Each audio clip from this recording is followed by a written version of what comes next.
Electric vehicles, or EVs, trade combustion engines for battery-powered motors.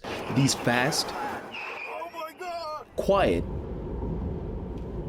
and high-tech vehicles are being pioneered by companies like Tesla and Michigan's own Rivian. Amazon is moving toward an all-electric fleet of vehicles by 2030. Ford is turning iconic brands like the Mustang into EVs. General Motors has pledged to sell only electric vehicles by 2035 and has already sold the reservation for the first all-electric Hummer to roll off the line at the Barrett-Jackson Scottsdale auction for $2.5 million.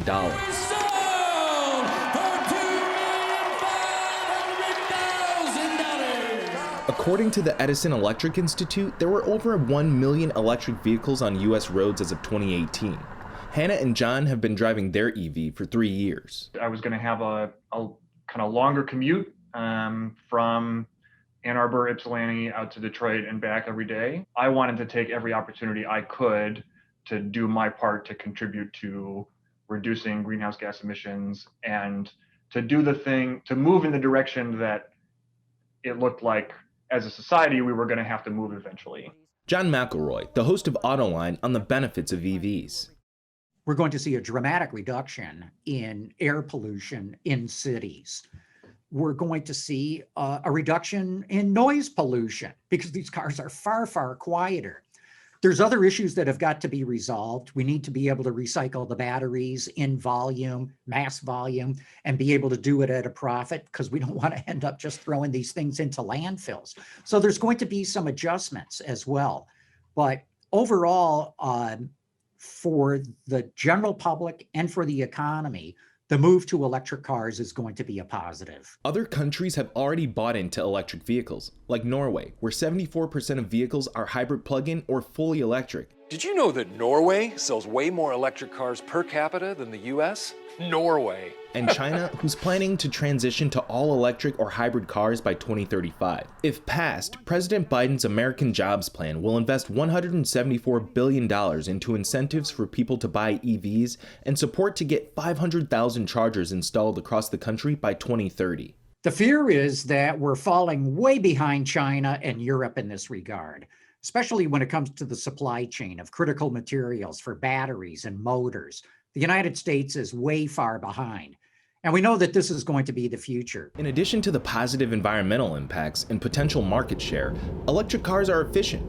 Associate Professor of Mechanical Engineering at Wayne State University, Dr. Jerry Koo explains. Having efficiency in the range of upper 80% to 90%. Whereas combustion engine, even with all the turbocharging, all those kind of things, you probably cannot get much more than 45%. So that means that for every gallon of fuel, there's only less than half gallon actually contributed to driving the vehicle. Whereas if you use electric vehicle, every kilowatt hour of electric charge from your battery pack, you can use 80-90% of it. So there's less waste. That has always been the case. As of 2019, there were over 2.8 million registered vehicles in Michigan, but only 4,200 registered electric vehicles. Of the 250 million vehicles on the roads in the US today, fewer than 1% are electric. Why haven't EVs taken off in the States? Number one is the cost of the cars. They tend to be more expensive upfront, though over their life, their maintenance and service costs are less, so it'll end up being cheaper, but you have that upfront hurdle to overcome. Moreover, a lot of people live in apartments. Where are you going to plug in at night?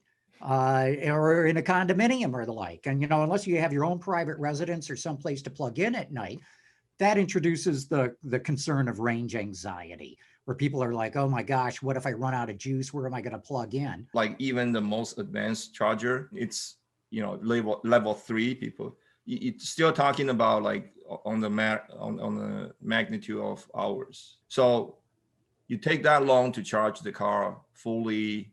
And then you think about like, if there's a line, then you have to wait. But also for those of us who live in the snow belt, you lose a lot of range in cold weather. You might lose half your range if it's bitter cold outside. So you lump all this stuff together, and a lot of people are waiting for somebody else to take the plunge and learn from them before they decide to go electric. Oh, there's good apps that have all the stations, and people add information about the stations, like how many chargers there are, even what the speed of charging is at different stations. So you can plan really nicely. One thing that we learned just about the mileage is that it really depends on how fast you drive. And I come from a part of the country that has lower speed limits than we have here. So I'm not inclined to drive 80 plus miles an hour anyway. Right. But if you're somebody who is, you run through the charge a lot faster at 80 than you do at 70. Though Americans have been slow EV adopters, a 2020 Consumers Report survey showed 71% of US drivers said that they would consider buying an EV in the future, and more than 70% agreed that automakers should offer variety, plug-in EV pickups, and SUVs in addition to cars. Automakers have taken different strategies to try and keep up with the sector's clear frontrunner, Tesla.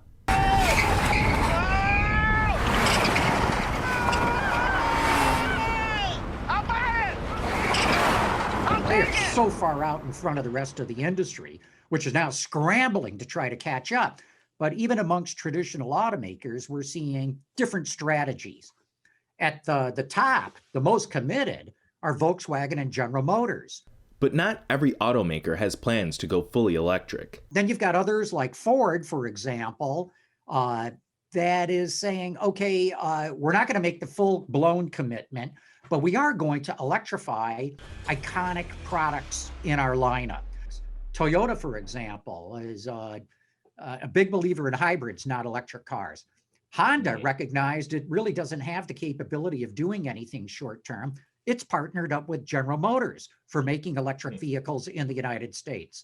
So, depending on which automaker you're talking about, you're going to encounter a different strategy. Michigan ranked 29th out of the 50 states in Washington, D.C. in a scorecard of state transportation electrification by the American Council for an Energy Efficient Economy. Preparations to make Michigan more EV ready are still underway. The Michigan Climate and Energy Department is working on projects like the Electric Vehicle Readiness Plan to help townships, counties, cities, and villages become EV ready through zoning, and the Optimized EV Charger Placement Plan to develop a fast charging network for electric vehicle travel throughout Michigan by 2030. At the federal level, President Biden's proposed infrastructure plan still has to make it through Congress. For the United States, government, automakers, and consumers will have to be in sync as it hopes to charge into an electrified future. You can find more at onedetroitpbs.org or subscribe to our social media channels and sign up for our One Detroit newsletter.